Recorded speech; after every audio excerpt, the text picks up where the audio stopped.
நம்ம அந்த விடலுமே என்னப்பா ஒரு நாள் நம்ம விஜயண்ணாக்கு அரசியல் அன்பு விட்டுட்டே இருந்தாங்க நண்பா. இப்போ பார்த்தீங்கன்னா, கரூர் பிரச்சனையிலேருந்து விஜயண்ணனுக்கு ஃபுல் அடி தான் விழுந்துட்டே இருக்கு. இப்போ பார்த்தீங்கன்னா, கடைசியா விஜயண்ணா குடும்பத்துக்குள்ளே வந்துட்டாய்ங்க. குடும்பத்துக்குள்ளே இப்ப பிரச்சனைய ஊட்டுற அளவுக்கு பெரிய பிரச்சனைகள் வந்துட்டு இருக்கு. இப்போ அப்படிதான் சொல்லி ஆகணும். என்னன்னா, சங்கீதா அண்ணி விஜயண்ணா கிட்ட விவாகரத்து கேட்டு செங்கல்பட்டு குடும்ப நல நீதிமன்றத்தில மனு போட்டுருக்காங்க. நேத்து ஈவினிங்லேருந்து எல்லா நியூஸ்லயும் ஹாட் நியூஸா, பிரேக்கிங் நியூஸா, ஹெட்லைன் நியூஸா இந்த நியூஸ் தான் போட்டுட்டு இருக்காங்க.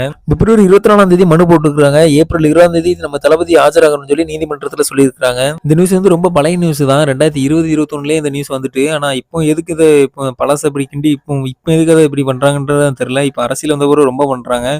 ஸோ நம்ம வெயிட் பண்ணி தான் பார்க்கணும். என்ன சிச்சுவேஷன்ல இருக்கப்போது, நம்ம தளபதி விஜயண்ணா எப்படிலாம் பேச போறாங்க, இதுக்கு எப்படி நம்ம ரியாக்ஷன் பண்ண போறாங்கன்றது தெரியல. நம்ம வெயிட் பண்ணி பார்ப்போம். கல்யாண வாழ்க்கை, விவாகரத்து எல்லாமே அவங்கவங்க குடும்ப பிரச்சனை. அதுல யாருமே தலையிடக்கூடாது. இன்க்ளூடிங் நம்ம எல்லாருமே. நல்லதோ கெட்டதோ அவங்க தான் டிசைட் பண்ணிக்கணும். ஏன்னா அதுல பெத்தவங்க கூட நுழையக்கூடாது.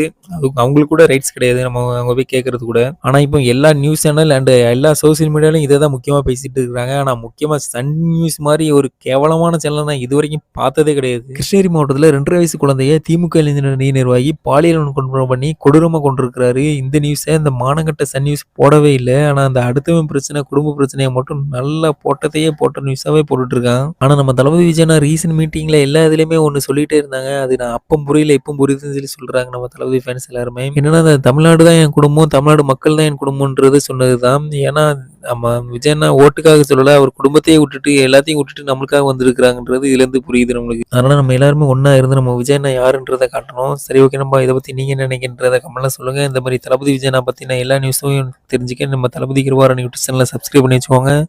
1 to 1 உடனுக்குடன் டெய்லி அப்டேட் உங்களுக்கு தெரிய வரும் நண்பா. Thank you.